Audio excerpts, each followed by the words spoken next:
Kamakailan lamang ay nanawagan si Julius Manalo sa kanyang Facebook page na sana nga daw ay hindi i-relate ang kanyang naging mensahe about sa magulang at sa anak kay Carlos Yulo. Marami na daw siyang pinoproblema, especially sa kanyang trabaho, at wag na nga daw dagdagan pa ito dahil kumbaga parang nagiging isipin pa niya.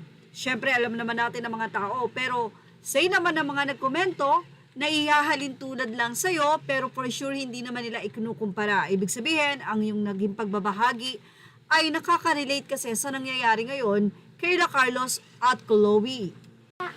Kamakailan lamang din ay nag-viral din sa social media ang naging payo nitong si Carlos Yulo para sa kanyang kapatid na si Eldrew. Ayon kasi sa kanya, ang payo ko kay Eldrew, magsanay siyang mabuti. Tingin ko magkaibang landas na tatahakin namin. Say naman ng mga netizen, yes, magkaiba talaga dahil for sure, kayong kapatid na si Eldrew, pag naging successful, ay hindi iwawalang bahala ang ginawa ng iyong ina at ama. So yan ang naging say nila kay Carlos na until now ay walang ginagawa para ang kanyang mga magulang ay mabisita man lang, makausap o makita. At si Eldrew at Eliza ay kasalukuyan ngang nasa Japan. Sa katunayan, nagpasalamat pa si Mrs. Angelica Pocos Yulo kay Coach Mone dahil doon na nga nagdiwang ng kaarawan si Eliza at nagkaroon sila ng birthday surprise para kay Eliza. Sa caption ni Mrs. Angelica, sinabi niyang thank you Coach Monehiro Kogumiya, Junpei Kano, Coach Sumabal Ramos Michael, and most especially to my son Eldrew for surprising my Isa. Narito po ang nasabing video.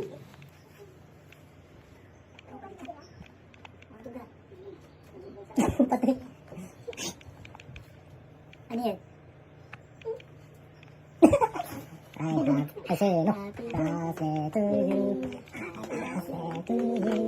Happy birthday to you. Say happy birthday to you. Ay, just it. Ay, congratulations. Omedetou. Omedetou. Omedetou. Yay. Ay, ay, good. Ay, omedetou.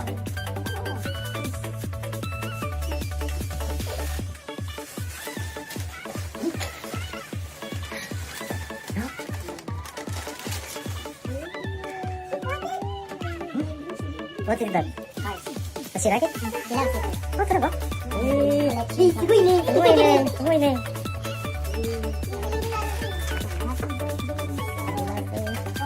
Da, happy birthday, Da. Da.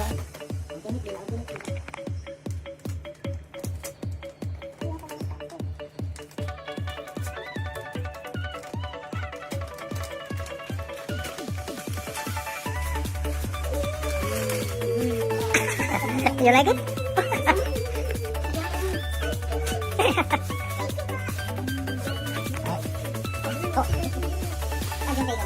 For tips. Dito ako dito. Dito.